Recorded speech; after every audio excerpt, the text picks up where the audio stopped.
연일 지속된 폭우와 폭염을 뚫고 우리를 은혜스럽고 거룩한 예배의 자리에 불러주신 우리 하나님께 존귀와 영광과 감사를 올려드립니다.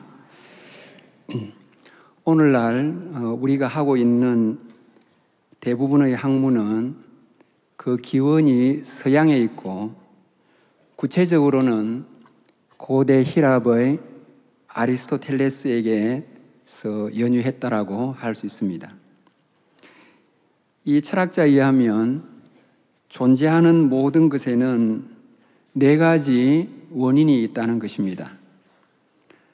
예를 들어서 여러분이 지금 앉아 계신 의자를 경우로 생각하면 그 의자를 만든 재료가 되는 나무는 진료인, 그리고 니은자로 되어 있어서 그렇게 앉도록 되어 있는 그 형태는 형상인, 그리고 진료에서 형상으로 가는 목수의 손길은 동력인, 그리고 여러분이 편하게 앉을 수 있도록 그렇게 만든 것은 그것의 목적인이라는 것입니다. 결국 재료에서 형상으로 힘이 가는 이유는 그 형상의 목적을 이루기 위함이라는 주장입니다. 그에 의하면 인간을 포함한 모든 존재는 목적을 이뤄야 그 존재의 의미가 있고, 그리고 목적의 구현이야말로 최고선이라고 이야기했습니다. 이것이 소위 목적론적 세계관인데, 이 이후로 서양 사회는 세상이나 존재를 이런 목적적인 측면에서 이해하기 시작했습니다. 우리가 말씀에서 이러한 목적적인 측면에서 세상과 사람들을 바라보면 어떤 모습일까? 첫째는 먼저 부정적인 모습인데, 목적이 없이 살아가는 사람들과 세상의 모습입니다. 사실 목적 없이 살아가는 것은 하나님을 믿지 않거나 인정하지 않는 사람들의 자연스러운 인생관입니다. 하나님을 믿지 않으면 창조주가 없는 거고, 창조주가 없다면 세상의 모든 것은 창조되지 않는 것이고, 창조되지 않았다면 모든 것은 우연의 산물이기 때문에 결국 아무런 목적이나 의미가 없는 결론에 도달합니다. 인간도 결국 이 논리에 의하면 운명의 장난에 의해서 세상이라는 들판에 내팽개쳐진 존재이기 때문에 아무런 목적과 의미가 없게 됩니다. 자, 그러면 인간이 어떻게 살게 될까요? 목적과 의미가 없으니까 사람들의 삶은 대개 두 가지 극단적인 경향으로 흘러갑니다. 첫째는 하나님이 없다고 생각하니까 이들은 심판도 없고 지옥도 없는 것입니다. 심판과 지옥이 없으니까 내세에 대한 두려움이 사라지고, 오로지 지상에서는 그 죄성의 조종을 받는 욕망에 따라 가지고 욕망대로 살게 되겠지요. 결국에는 자기 안에는 욕망이 있고, 우리가 사는 시대는 이런 욕망을 충족시켜주는 다양한 놀거리, 볼거리, 재미거리들이 질펀하게 펼쳐져 있으니까 결국 하나님 없는 사람들은 향락주의, 쾌락주의적인 인생관을 가지고 살면서 많은 경우에 소비 중독, 문화 중독, 마약 중독, 그리고 퇴폐적인 삶으로 귀결될 것입니다. 쾌락주의만 있는 것이 아니고 삶의 의미와 목적이 없다고 하는 거니까, 다른 한편으로는 이들은 맹목성과 삶의 허로움과 무의미성의 허무주의에 빠질 수도 있습니다. 따라서 인생을 조금이라도 고민해 보는 사람은 죽고 나면 내세도 없고 영원한 세계도 없는 것이니까 산다는 것이 서글프게 생각이 되고 허무하게 생각되어서 염세주의적으로 살 수가 있게 되고, 그것의 극단적인 결과는 자살입니다. 여러분, 실제로 하나님을 믿지 않는 사람들이 살아가는 것은 목적도 없고 의미도 없으니까, 한 날개는 허무주의, 다른 날개는 쾌락주의의 날개짓으로 산다고 해도 틀리지 않을 것입니다. 자, 이런 일과 반대로 의식이 있는 일반인들이나 우리 그리스도인들은 흔히 목적 중심의 삶을 주창을 하고 또 영위를 하고 있습니다. 20세기 들어서 미국의 새들백 교회에 릭 워렌이라는 목회자가 있습니다. 이분은 쾌락주의와 허무주의의 거센 물결 속에서 삶의 길과 방향을 찾는 구도자들의 필요에 맞춰서 맞춤형 저서인 목적이 이끄는 삶이라는 책을 펴내었는데, 성경 다음으로 이것이 전 세계의 최고 베스트셀러가 되었다고 합니다. 이렇게 대흥행을 하자 이어서 목적이 이끄는 교회라는 책을 내어서 오늘날도 세상의 많은 목회자들과 교회들이 이것을 도입하여 스터디까지 하고 있습니다. 자, 하여튼 복음 중심보다 구도자들의 필요 중심의 맞춤형으로 다가가기에 아쉬운 점은 있다고 하더라도, 일단 그가 인생의 목적을 신앙이나 하나님과 연관시키는 것이기 때문에 근본적으로 그렇게 부정적으로 볼 필요는 없다고 생각합니다. 사실은 이분이 목적을 정하기 전에 우리 장로교회가 흔히 신앙 고백으로 따르고 있는 웨스트민스터 소요리 문답도 제1문이 이렇게 되어 있습니다. 사람의 제일 되는 목적은 무엇이냐? 아마 저보고 하라면은 이걸 제1문으로 하지 않고 사람이 주체가 아니고 하나님이 우리에게 하신 일이 무엇이냐? 저보고 하라면 그거 1문을 내릴 겁니다. 하여튼 이 질문에 대한 웨스트민스터 소요문답의 답은, 사람의 제일 되는 목적은 하나님께 영광을 돌리고 그를 영원토록 즐거워하는 것이다.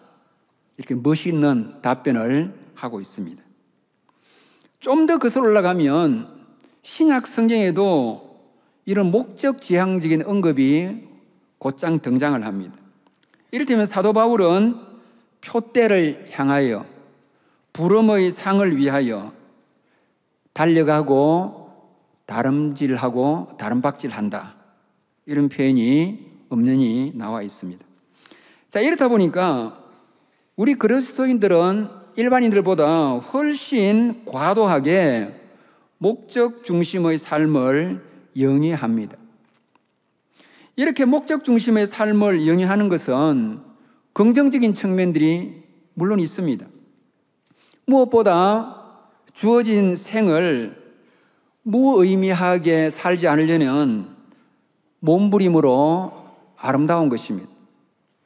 두 번째로는 목적을 이루기 위해서 자신의 재능과 달란트를 최대한 발휘하려고 할 것입니다. 세 번째로, 그 옛날 롯의 아내처럼 자본주의가 만들어내는 이런 질펀한 허영의 시장에 한눈을 팔지 않고 오로지 목표를 향해서 외골수로 달리는 인생길을 제시하기 때문에 그것도 긍정적인 측면이 있다고 볼 수 있습니다. 이런 긍정적인 측면이 많음에도 불구하고 우리가 한 번은 이런 목적 절대주의, 목적 중심주의를 반성을 해봐야 됩니다. 먼저 우리의 이성으로 그리고 하나님의 말씀에 비추어서 살펴보면 여러 문제들이 보입니다. 첫째, 목적을 이루기 위해서 육체와 정신의 과부하가 걸립니다. 이런 삶의 태도를 견지하는 이들은 늘 과도하게 일을 하고 성사 여부를 두고 엄청난 스트레스를 받게 됩니다. 둘째, 목적을 이루기 위해서 주변을 돌아보지 않기 십상이고 그 결과로 가족들의 희생이 수반되는 경우가 들어 있습니다. 그리고 이런 예는 많은 훌륭한 분들의 인생 고백에서 이미 우리는 많은 경우를 찾고 있습니다. 셋째, 목적에 너무 골몰하다 보니까 삶의 여유가 없어져 가지고 늘 바쁘고 정신이 없을 뿐만 아니라 따라서 인간미도 없어지고 감성의 문이 닫히기 마련입니다. 그러니까 이런 분들이 들꽃이나 저녁 노을의 아름다움이 눈에 들어올 리가 없습니다. 넷째, 목적을 이루면 자기 충족감에 잘난 체 할 뿐 아니라 또 자기의 성사된 것을 자기 인생의 자랑으로 여기고 만일 목적을 이루지 못하면 좌절감과 패배의식 속에서 심지어 삶을 포기하고 싶어 하는 이들까지 생기는 것입니다. 다섯째, 죽기까지 가지 않더라도 이런 목적을 이루려다 많은 사람들이 마음도 병들고 몸도 병들고 혹 그러다가 일찍 떠나게 되면 남겨진 자들의 슬픔과 비참함이 따라오는 것입니다. 목적 중심주의가 갖고 있는 훨씬 근원적인 문제는 따로 있습니다. 웨스트민스터 소요리 문답처럼 우리 그리스도인들에게 어떤 목적 설정은 필요할 겁니다. 그러나 현실적으로 볼 때 많은 경우에 이런 목적은 겉으로는 고상하고 선해 보여도 그것을 해체하여 그 심층으로 흐르고 있는 흐름을 꿰뚫러 보면 그 안에는 우리 자신의 개인적인 욕망의 도도한 흐름이 있음을 살필 수가 있습니다. 리 워렌이라는 목회자가 멋있게 포장하는 언어는 신앙적으로 보입니다. 하나님의 영광을 위하여, 심지어 하나님을 위하여. 그러나 많은 실질적인 경우에는 그리스도인이 목적을 세울 때도 그것은 그냥 음표적인 문제고 그 목적의 민낯은 자기 영광, 자기 출세, 자기 영광, 따지고 보면 인본주의적인 것이라고 해도 틀리지 않습니다. 이것을 좀 적나라하게 표현하면 내 욕망이라는 주체가 하나님의 영광이라는 가면을 쓰고 있는 것일 수가 있습니다. 여러분, 이것은 매우 두려운 일입니다. 좀 더 근원적인 문제가 있습니다. 이렇게 목적지향적인 삶이나 일을 하게 되면 목적 달성에 혈안이 되어서 물불을 가리지 않습니다. 때로는 신앙 양식에 맞지 않는 일도 하고 때로는 하나님의 자녀로 갈 수 없는 자리에도 가고 할 수 없는 일도 하고 볼 수 없는 것도 보고 그리고 하나님 앞에 부끄러운 일까지 아무런 양심의 가책이 없이 스스럼 없이 하는 경우가 흔히 있습니다. 더 나아가가지고 하나님이 우리에게 만물의 영장으로서 살도록 이성을 주셨을 때는 솔랑대고 까불대는 우리의 감정을 좀 통제하도록 하고 그리고 끊임없이 제어함이 없이 지 맘대로 달아나는 우리의 욕망을 반성하고 성찰하기 위한 것으로 주신 것인데 욕망의 도구가 돼서 목적 지향적인 삶을 사는 이들에게는 이 이성은 욕망을 성취하는 수단이나 도구로만 활용될 뿐입니다. 이성뿐만 아닙니다. 이런 목적 지향적인 사람들은 주변의 사람들도 자기 목적을 이루는 수단으로 활용합니다. 자기 목적을 이루는 데에 도움이 될 만하면 그 사람은 이용하려고 하고, 별 도움이 안 되고 존재감이 없는 그저 그런 사람에 대해서는 관심이 없을 뿐 아니라 때로는 냉담하고 무시하기까지 합니다. 신불신을 막론하고 출세나 성공을 향해 달려가는 야근 인간들은 대개 이 모양이라 해도 틀림이 없습니다. 이성이나 사람만 이용하는 것이 아니라 심지어 기도나 신앙도 자신의 따지고 온 욕망에 기초한 목적을 이루는 도구로 전락하고, 하나님도 말은 하나님의 영광이지만은 그 하나님의 영광을 사실은 실제로 생각하는 것보다는 자신의 욕망을 성취하기 위한 수단과 도구로 다시금 가까이 하는 것입니다. 자, 그러면은 이러한 목적 중심주의, 목적 절대주의의 관점에서는 목적이 없는 것을 어떻게 볼까요? 그럼 우리가 여러분 질문을 던질 수 있는 것은, 이런 목적 지향적인 이들에게 그러면 별 목적이 없이 보이는 존재들은 무가치한 것인가? 라는 질문을 던질 수 있습니다. 길가에 강가의 돌들, 들녘의 이름 없는 들풀들, 비가 오나 눈이 오나 먹이를 찾아서 배회하는 유기견들, 들고양이들, 아니 목적을 찾지 못하고 방황하는 인생, 목적을 찾으려고 해도 평생 찾지 못한 인생들은 무가치한 것입니까? 사실 우리 주변에는 목적 없이 사는 분도 많이 있고, 목적을 찾으려 해도 인생을 거의 말년까지 다가가도 찾지 못하는 사람도 있고, 심지어 죽지 못해서 하루하루 연명하면서 살다시피 하는 힘든 분들도 있는데, 그러면 그들의 존재는 무의미하고 무가치한 것입니까? 아닙니다. 존재는 그 자체가 아름다운 것이고, 어떤 면에서 목적보다 훨씬 더 중요한 가치입니다. 사실 이런 깨달음은 고대 헬라의 사상가들도 하고 있습니다. 후기 고대의 헬라의 사상가들은 순서를 이렇게 매깁니다. 온 조에이 누스, 제가 그리스로 말씀드리는데, 누스, 정신이 아무리 중요해도 그거 이전에 조에이, 생명이 있어야 되고, 또 생명이라는 것은 반드시 온, 존재를 전제로 하지 않으면 안 되기에 존재가 가장 중요하고 기초적인 것이다 라는 것이 고대 지혜자들의 생각입니다. 그럼 성경은 뭐라고 말할까요? 오늘 우리 읽은 본문으로 돌아가 봅니다. 이 본문은 장엄한 계시의 역사, 하나님의 말씀의 민 성경을 여는 첫 문장입니다.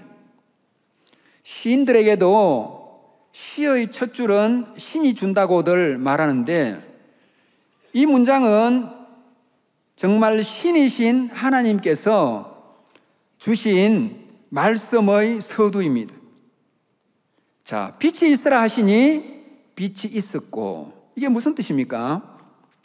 무의 세계에서 유의 세계가 펼쳐지는 것이고, 비존재의 세계에서 존재의 세계가 지금 전개가 되는 것입니다.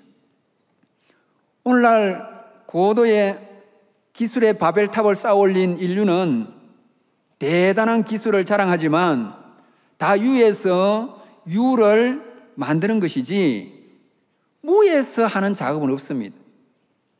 제가 아는 대단한 도예가들, 그들은 이미 존재하고 있는 태토와 나무와 물을 가지고 그 대단한 작품을 생산하는 것입니다. 우리 인간은 무에서 유를 창조할 수 없지만 우리의 하나님 창조주는 무에서 유를 창조하고 우리 하나님은 있게 하신 분입니다. 그러니까 세상에서 이 있음보다 더 대단한 것이 어디에 있으며 존재보다 더 앞선 가치가 어디 있겠습니까? 자, 보십시오. 지금 우주여행을 꿈꾸기도 합니다. 달나라 별나라 신기해 보이지만 그곳은 모든 것이 죽어 있습니다. 아니, 그곳에는 아무것도 없다라고 해도 틀린 말은 아닙니다. 그러나 우리가 살고 있는 이 우주를 보십시오. 사계절마다 옷을 갈아입는 이 형형색색의 아름다운 대자연, 바닷속에 놀라운 고기들의 세계, 하늘의 구름과 새들, 그리고 불어오는 바람들, 여러분, 이 모든 존재들이 얼마나 조화롭고 아름다운지 모릅니다. 사실 이 존재들을 우리는 매일 겪지만 잘 깨닫지 못하고 있는데 이 존재가 지닌 의미와 가치를 제대로 깨달으면 하루하루 우리의 삶이 얼마나 감사하고 때로는 신비한지 모를 것입니다. 우리만 그런 거 아닙니다. 우리 하나님은 더 깊하셨습니다. 창세기의 창조기사는 있으라는 명령을 하신 그 명령에 따라서 있는 결과가 전개가 되니까 하나님께서 보시기에 좋았더라 라고 보고하고 있습니다. 있음에 대해서 우리 하나님은 기뻐하시다는 겁니다.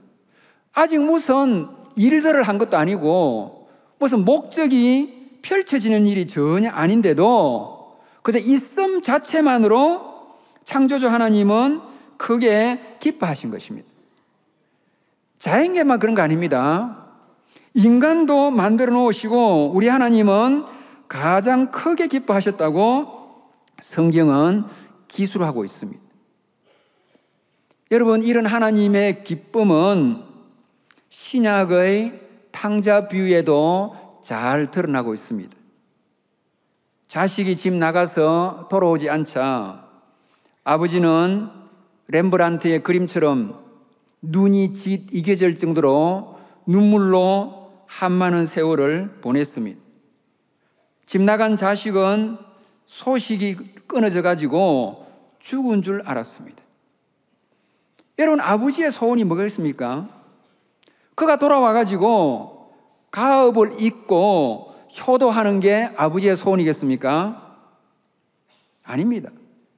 아버지의 마음에는 자식이 객사하지 않고 살아있는 것만으로도 기쁨이요. 설령 집에 돌아오지 않는다고 하더라도 어딘가 지상에서 살아있는 소식만 하나 들어도 그에게는 감격인 것입니다.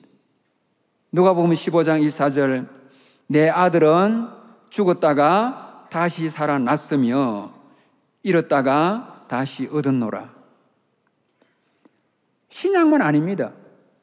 여러분, 구약에 잘 아시는 요셉의 경우 한번 보십시오. 아버지 야곱은 22년 동안 그가 죽은 줄 알았습니다. 자식이 죽으면 가슴에 묻는다는 말처럼 22년 남모르는 눈물과 고통 속에 야곱이 살았는데 어느 날 요셉이 살아있고 애굽의 총리가 되었다는 기절초풍할 만한 소식을 접했습니다. 아버지가 뭘 생각했습니까? 애굽의 총리가 되었다는 게 그렇게 감동스러운 거 아닙니다. 이제 애굽으로 내려가서 거기에서 자식 때문에 부귀영화를 누리는 것도 그의 큰 소원 아닙니다. 죽었다고 생각한 그 자식, 평생 가슴에 묻었던, 평생 가슴에 한으로 남아있던 그 자식이 요셉이 살아있다니, 살아있는 그 소식 하나만으로도 이제 야곱은 창세기 45장 28절 이스라엘이 가로되 조카도다. 그는 족한 것입니다. 여러분, 이것이 기독교의 복음입니다. 무슨 예수 믿어서 출세하고 성공하고 잘 되고 번영하고, 그게 복음이 아니라 죽었던 인생, 없던 인생 생겨나고, 죽었던 인생 되살아나고, 무존재에서 존재로 다시 드러나는 게, 그게 부활의 복음이고 복음의 핵심 메시지입니다. 여러분, 존재가 가장 큰 축복입니다. 탕자의 아버지나 야곱에게 가장 큰 기쁨이듯이, 우리가 이 땅에 생명을 유지하고 존재하는 것 자체가 무슨 일을 대단하게 안 하시더라도 우리 하나님께는 큰 기쁨이요 영광이 되는 것입니다. 다시 여러분, 웨스트민스터 제1문답을 보십시다. 우리가 이 문답을 이렇게 착각할 수 있습니다. 우리가 좋은 대학에 합격하면 하나님께 영광이 되고, 그런 대학에 못 들어가면 영광이 가려지고, 우리가 성공하고 출세하면 하나님께 영광이 되고, 실패하면 영광이 되지 않고, 그거 아닙니다. 우리의 행위를 통해서 우리가 하나님을 영화롭게 한다든지, 우리의 노력의 결과를 통해서 그 하나님의 영광에 보탬이 된다라고 생각하는 것은 대단한 착각입니다. 사도행전 17장 11절 아레오바고 설교에서 바울은 이렇게 외칩니다. 만물을 지으신 하나님께서는 무엇이 부족한 것처럼 사람의 손으로 섬김을 받으시는 것이 아니니. 그렇습니다. 우리 하나님은 이미 영광 중에 계신 하나님이요, 영광의 충만 속에 계십니다. 하나님의 영광의 유무가 우리의 행위에 달린 것도 아니고 우리의 삶의 결과에 좌우되는 것이 아닙니다. 우리 하나님은 그러면 무엇에 기뻐하실까? 탕자의 비유에서 그 아버지의 마음이 드러나듯 잃어버린 한 어린 양을 찾는 것이 목자의 큰 기쁨이라고 말씀하시듯, 우리 하나님은 우리가 살아있고 돌아오고, 말하자면 우리의 존재, 구원받아서 회복된 우리의 존재, 우리의 있음, 그 자체를 우리 하나님은 가장 크게 기뻐하십니다. 존재의 목적은 존재가 있고 난 이후의 문제입니다. 그리고 설령 존재가 없더라도 모든 존재는 귀한 것입니다. 그럼 여러분, 우리는 어떻게 생각해야 되겠습니까?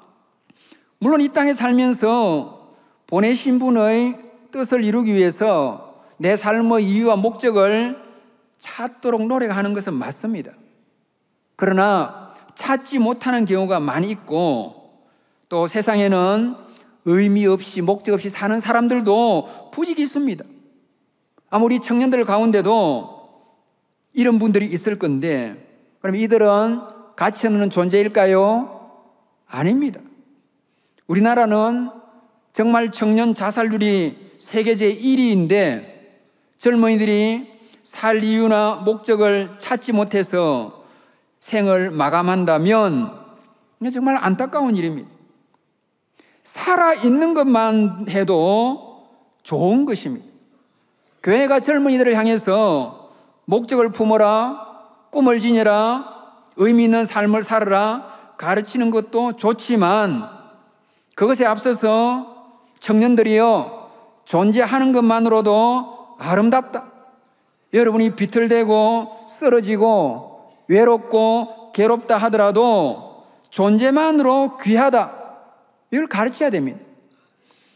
독일의 문호 괴테는 이렇게 말했습니다. 파우스트에서 존재는 의무다, 비록 일과성이라 할지라도, 비록 순간이라 할지라도. 아니, 괴테만 그렇습니까? 우리 예수님 이렇게 말씀하셨습니다. 사람이 천하를 얻고도 자기 목숨을 잃으면 무엇이 유익하리요?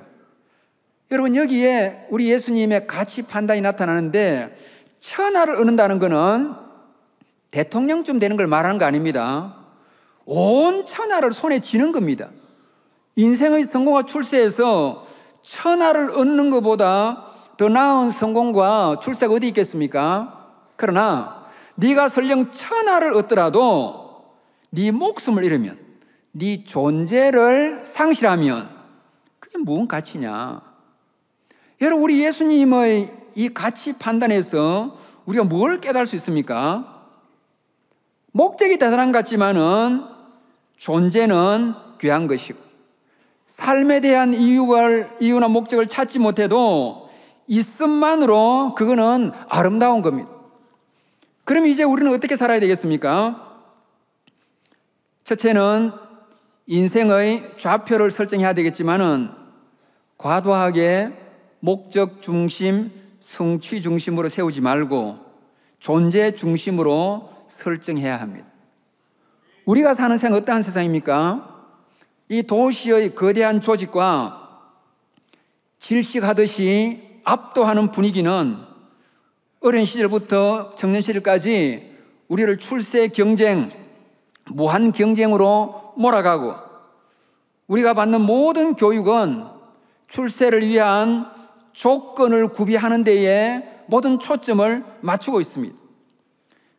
예수님 말씀처럼 고카에도 울지 않는 이 냉혹한 세대에 사람들은 서로가 서로를 시기하고 경쟁하면서 성공하기 위해서 치열하게 살아가는데, 벌써 사람들과의 만남에도 순수함과 착함이 사라진 지 오래입니다.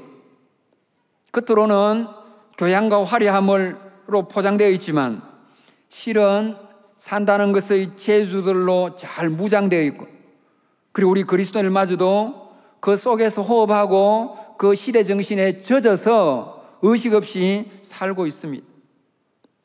밀란 쿤데라 소설의 제목처럼 참을 수 없는 존재의 가벼움이 아니라 참을 수 없는 욕망적 목적의 무거움입니다.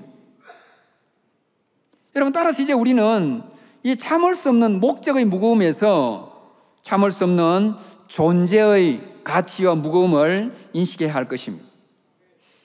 두 번째로는 하나님의 마음을 알아야 됩니다. 우리 하나님은 야곱과 탕자의 아버지의 경우에 보이듯이 무슨 목적을 이루는 것도 기뻐하시겠지만 사실은 존재와 생명을 훨씬 더 귀하게 여깁니다. 우리 예수님도 아침 일찍 나와서 성취를 많이 하는 사람이나 오후 늦게 와가지고 조금 일하는 사람을 똑같이 대우했습니다. 그 예수님이 하시는 달란트 비유도 잘나가지고 5달란트 남긴 사람이나 겨우 1달란트 남긴 사람을 똑같이 대우하면서 말씀을 보시면은 글자 하나 안 틀리게 똑같은 대우를 하시는 것을 볼 수가 있습니다.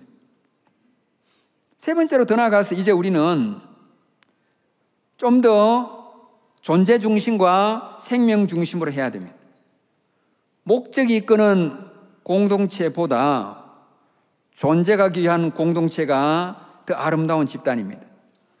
목적 지향적인 사람보다 존재와 생명을 더 소중히 여기는 사람들이 더 귀한 분들이라고요. 그러면 이제 목적을 세우지 말까? 아닙니다. 존재가 중함을 알고 그 다음에 하나님의 인도하심으로 나아가야 됩니다. 이제 말씀의 마무리로 정리를 해보겠습니다. 여러분, 이렇게 논의를 하다 보니까 우리가 깨닫는 깨달음은 무엇이겠습니까? 첫째는 한 영혼의 소중함, 귀함을 알아야 됩니다. 우리가 너무 큰 꿈을 지니고 그렇게 나가면은 가시적인 성취 중심으로 흐르기 쉽습니다. 가시적인 결과 중심으로 흐르다 보면 영혼에 대한 안타까움이 사라집니다. 개인적으로 사람을 대할 때 내 인생에 별로 목적에 도움이 안 되면 우리가 소홀히 할 수 있는데, 내 인생의 목적에 도움이 되든지 안 되든지 똑같이 소중히 여기고 존귀히 여기는 것이 그리스도의 마음입니다. 교회라는 공동체도 마찬가지입니다. 교회 안에서 앞장서가지고 직분 받아서 열심히 봉사하고 헌금 많이 하시고 헌신하는 분들 당연히 매우 귀한 분들입니다. 그 헌신과 헌금을 무시할 수 없습니다. 그러나 다들 직분을 받은 건 아니니까, 혹 직분이 없고 혹 별로 귀하는 것이 별로 없어 보여서 별 존재감이 없어 보이는 분들도 똑같이 하나님 나라에 존귀한 자들입니다. 여러분, 따라서 우리 예수님께서는 들녘에 피어있는 들꽃에 대해서 이렇게 노래했습니다. 우리 예수님은 시인이십니다. 우리 예수님이 뭘 노래했습니까? 들꽃이 너무 아름다워서, 들꽃이 하나님께 영광을 대단하게 돌려서, 어쩌면 그거 아닙니다. 그 들꽃이 사람들은 몰라주고 거기에 비바람 다 맞고 거기에 온갖 풍랑과 풍상을 다 막다 하더라도 쓰러지지 않고 그 자리에 꿋꿋이 서가지고 그 서 있는 그 들꽃의 존재 자체가 아름다운 것입니다. 혹시 우리 교회 가운데 들꽃 같은 분들 계신다면 힘을 내시기를 바랍니다. 두 번째로는 병에 대한 관심을 가져야 됩니다. 여러분, 세상에는 세상 논리처럼 갑과 을만 있는 거 아닙니다. 이거는 조직사회 선익 대표나 책임자가 갑질한다고 을의 아픔이 물론 있습니다. 그 을의 아픔 때문에 데모도 하고 광화문에 가서 깃발도 드는 분이 있는데 을의 아픔이 있을 수 있다고 봅니다. 그리고 그분들의 그런 시위도 정당성이 많은 경우에 있을 겁니다. 그런데 세상에는 갑과 을만 있는 거 아닙니다. 을이라도 되려면은 직장이라도 있고 조직이라도 있어야 되는데 세상에는 아무런 을도 되지 못한 소위 병이 있습니다. 노숙자들, 외톨이들, 실직자들, 독거노인들, 환자들, 장애우들, 고립된 자들. 이건 병입니다. 교회는 뭐 하는 단체냐? 병에 대한 관심을 가져야 됩니다. 그들을 돌보는 것이 예수님을 닮은 사역이고 그것이 손양원 목사님, 서스팽 선교사가 한 일입니다. 여러분, 따라서 우리 사랑의 교회가 약한 교회를 돕고 힘든 목회자들을 격려하는 한국교회 섬김의 날 매년 하시는데 힘들지만은 정말 잘 하시는 겁니다. 교회는 아웃사이더, 가난한 자들, 병든 자들, 소외된 민초들을 위한 어쩔 수 없이 성빈의 삶과 사랑의 삶을 살아야 합니다. 그리고 세 번째로는 이제 표대를 향해서 달리는 것만 아니라 옆으로 돌아볼 수 있는 여유와 마음을 지녀야 됩니다. 다시 리 워렌 목회자의 책명으로 돌아가 봅시다. 영어로 보니까 purpose driven, 목적이 이끄는데 드라이브이라고 되어 있다고. 저는 드라이브가 고속도로에서 질주하는 것만 생각이 나가지고 아찔하고 무서운 용어입니다. 이것이 능동태든 수동태든이 간에 강하게 드라이브를 하게 되면 사고 날 가능성이 늘 있습니다. 인생이란 늘 그렇게 앞만 드라이브하고 달리는 거 아닙니다. 여러분, 성경을 잘 보시면 창세기도 족장 중심으로 이 계시 역사가 전개되지만은 하나님께서 그렇게만 안 하셨습니다. 갑자기 카메라의 앵글이 광야로 확 돌려져 가지고 광야에서 야곱에게 버림받아 가지고 슬피 울면서 목말라서 배고파서 굶어 죽어가는 하갈과 이스마엘에게 그 계시의 카메라 앵글이 비추고 있음을 볼 수 있습니다. 우리가 정신없이 달리면 옆을 돌아보지 못합니다. 항시 개인이나 공동체가 연약한 우리의 이웃들, 연약한 동료들을 돌보는 안목이 있어야 됩니다. 이거는 조선시대 선비들을 했던 겁니다. 경주의 유명한 최부자, 그분의 소신이 뭡니까? 앞으로 돈을 더 벌어가지고 더 아파트 사놓고 더 땅 투기하고 더 빌딩 사놓고 강남에 그 꿈 안 꿨습니다. 백리 안에는 굶는 백성이 없게 하라. 나는 충분히 지금 배불리 먹고 사니까 그런 투자를 한 게 아니라 백리 안에 굶는 사람 없게 하자. 전라도의 구례의 운조루, 그 집의 쌀독은, 큰 쌀독에는 한문으로 타인능해라고 되어 있습니다. 다른 사람이 퍼가라 이겁니다. 그러면서 그 쌀독을, 나무독을 밖에 입구를 두고 가난한 마을 사람들이 끼니가 없으면은 그 집에서 무한정으로 퍼갈 수 있도록 그렇게 한 것입니다. 그것이 이 운조루가 오랜 세월 동안 그 지역에 있었던 밀란, 동학, 여순사건, 한국 동란, 한국 전쟁 겪으면서도 건재할 수 있었던 배경입니다. 아무리 악한 이들이라도 이 집안이 행한 선행을 알기 때문에 그거는 감히 누가 손댈 수가 없는 것입니다. 안 믿는 사람들도 이렇게 살았습니다. 여러분, 우리 그리스도인들이 자기 목적을 향해서 미친 듯이 드라이브 하는 게 중요한 게 아니라 좀 드라이브 덜 하고 좀 느리게 가더라도 우리 주변에 어려운 문제를 돌볼 수 있는 그런 따뜻한 이웃 사랑의 시각을 지니할 것입니다. 그리고 가장 중요한 것 중에 하나가 존재하는 것이 출세보다 더 큰 축복임을 알아야 합니다. 우리가 아침에 일어나서 창문 밖으로 햇빛이 비치고 새소리만 듣는 것도 감사입니다. 아니, 아침에 일어났는데 눈이 떠지고 숨을 쉴 수만 있다면 그것도 은혜요, 행복입니다. 여러분, 우리에게 뭐가 감동입니까? 목적 성취가 아니라 존재가 지속하는 겁니다.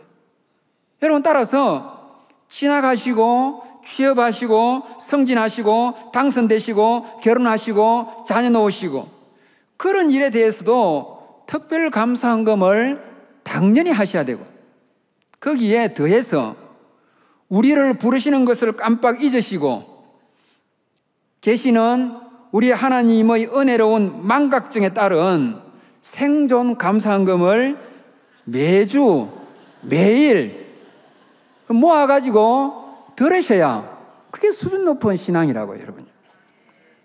앞으로 사랑의 교회 헌금을 지켜보겠습니다. 자, 이제 마지막으로 인생은 목적이 이끄는 삶이 아니고 하나님이 이끄는 삶이 되어야 합니다. 여러분, 성경 인물들 한번 보십시오. 누가 목적이 이끌었습니까? 아브라함이 언제 믿음의 조상이 되려는 목적을 언제 품었습니까? 모세가 한사꽃 발뺌을 했지 언제 출애굽의 영도자가 될 계획을 언제 꾸었습니까? 다윗이 양이나 치고 노래나 좋아해서 불렀지 언제 이스라엘의 임금이 되고 그것도 성군이 될 목적을 언제 세웠습니까? 신약의 베드로, 안드레, 야고보, 요한이 갈리바다에서 그냥 고기나 잡고 살 인생이라고 생각했지 언제 비교가 안 되는 세상의 넓은 바다에서 어부가, 사람 먹는 어부가 될 목적을 언제 꿈꿨으며 언제 성경 기자가 되고 사도가 되고 오고 오는 세대의 믿음의 사표가 될 꿈을 언제 꾸었습니까? 성경에 어떤 인물이 목적을 설정했습니까? 없습니다, 여러분요. 모든 믿음의 인물들은 히브리서 11장에 나오는 대로 인생의 어떤 삶의 한 순간 하나님의 음성, 예수님의 부르신 한 번 듣고 자기 목적을 성취하는 삶이 아니라 그 부르심에 존재적으로 순종하는 삶을 산 것입니다. 이제 말씀에 결론을 내립니다. 저와 여러분은 예수님을 믿기 때문에 앞서거니 뒤서거니 천국을 갑니다. 그 천국이 어떤 세상인지 요한계시록 22장은 이렇게 묘사합니다. 그 성의 성곽의 기초석은 각색 보석으로 꾸몄는데 첫째 기초석은 벼곡이요, 둘째는 남보석이요 등등. 여러분, 천국은 우주 최고의 주얼리 상점입니다. 혹시 보석을 연구하시는 분들은 계시록 22장을 좀 잘 연구하시고 보석상을 하시는 분들은 천국 보석상 아마 이러면은 많이 모여들 겁니다. 저는 여러분 천국이 보석 천국인 거 관심 없습니다. 천국에 어디에 관심 있느냐? 이 보석의 세계라 좋은 게 아니라 시간의 위협에 굴하지 않는 영원한 세상이기 때문에 관심이 있다고요. 자유로 사는 이 나그네 인생은 늘 무존재 위협, 늘 비존재의 불안 속에 노출되어 있고 우리 모두는 그것에 노심초사합니다. 그러나 우리는 천국 시민들인데 우리가 가는 그 세계는 시들고 병들고 늙어가는, 죽어가는 세월의 무자비한 법칙이 통용되지 않는 영원한 존재의 세상입니다. 우리가 사는 이유나 목적을 찾으면 좋을 거지요. 그러나 혹시 삶의 이유를 모른다고 해서 무가치한 인생이 아닙니다. 인생의 목적을 이루지 못한다고 의미 없는 삶이 아닙니다. 그저 존재하는 것만으로도 하나님이 주신 귀한 생명을 지키는 것이니까 그것도 대단한 순종입니다. 그리고 내게 많은 복을 주시지 않아도 숨쉬게 하는 것만 또 은혜요, 형언하기 어려운 축복인 것입니다. 이런 마음으로 우리의 나그네 길이 괴롭든 외롭든 혹 성공하든 실패하든 흔들리지 마시고 나그네 길을 아름답게 걸어가는 모든 성도들 되시기를 주의 이름으로 축복합니다. 하나님 아버지 감사합니다. 오늘도 말씀을 통해서 가치가 어디에 있는지 알려주시고 우리의 삶을 반성하게 하심을 감사합니다. 우리들이 숨쉬고 있는 거, 살아가는 거 다 하나님의 은혜인 줄 알고 세상의 욕망을 이루지 못하더라도 불평불만하지 않고 좌절하지 않고 하나님 의지하고 담담하게 살며 특별히 부르심이 있을 때 그 부르심에 순종하며 살아가는 복된 인생길이 되도록 인도하여 주옵소서. 살아계신 예수님의 이름으로 감사하고 기도하옵나이다. 아멘.